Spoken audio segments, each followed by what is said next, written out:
This is TWiT. So let's see here. Should we start with coronavirus, this chipper topic that's right at the top of the doc? And I think here, I mean, there's a number of stories here in the doc, but I think the overarching question that at least relates to this show is that the coronavirus, the spread of the coronavirus seems to be having some pretty interesting and dramatic impacts on the world of technology. Last week, I believe you spoke on the show, you talked on the show about the cancellation of Mobile World Congress. Right. It happened right before we went on happened air. right before, yeah. So that was big news last week. Still big news because I think the reverberations of that are going to be interesting as we enter Mobile World Congress week. Right. Because So, Jason, let me ask you, we asked this on the show last week. Does Mobile World Congress ever return, Mr. Android? I mean, okay, I should say I've never been to Mobile World Congress, so I've not been there. I don't have any direct involvement. But does the industry need it? There. From my outsider's perspective looking in, I think it returns. I don't think this is the end of Mobile World Congress. I know a lot of people are talking right now about like, well, maybe this is the kick in the pants companies needed to realize they don't need these events after all, and they're going to kind of go inward or do a different strategy. I don't see that happening. That makes sense for the big budget folks, sure, but not the small guy that's trying to find that network of buyers and get their product out there. So, yeah.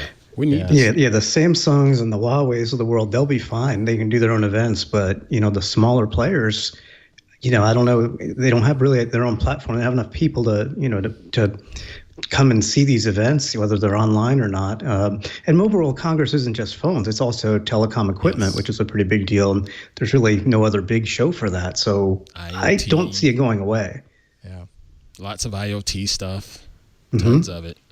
It might, maybe it's possible that the GSMA decides to do Mobile World Congress in a different place. Like maybe it's not Barcelona, although even that I kind of find. That's not the issue. Yeah, Barcelona wasn't the issue at all. It was just that there were a lot of companies from Asia that had to come in. Right. But I think a lot of people are looking at this as like an opportunity to change things up. Like, oh, well, if it's not happening then maybe it's resurgence. If there is one at all, maybe it, ends up in a different location or whatever. And GSMA will move that event if it's a benefit to their wallets. Yeah. Just because, it's just like anybody else. Who's going to give us the break? Who's going to help us make this thing more financially feasible for us? And I have to imagine Scottsdale, Arizona. Scottsdale. Just rolling the dice on that one. We'll see how far that gets us. I thought you were thinking more like Shreveport, Louisiana for Mobile World Congress. That'd be a good fit, right? So we'll see what happens there. I think now we're also, I had heard that Microsoft was pulling out of RSA? Yeah, I think so. Happens IBM. next week. Or sorry, IBM. Yeah, not Microsoft. IBM pulling out of RSA. Sony backing out of PAX East. So there's a lot of these independent threads going on right now. Facebook has canceled its next conference. So, okay. It hasn't. That's the marketing conference. It hasn't canceled I/O. It's not F8. Not F8. Just a smaller marketing. F8. Okay. Thank you. Okay, so not F8. That would be an even bigger. I know of another Facebook conference that has hasn't been announced. Google I/O either. Right, exactly. Facebook would like to cancel I/O if they could. Right. If they could. There's another conference that I had coming up that it's not announced yet, so I won't say which one it was, but Singapore is being canceled, I'm told.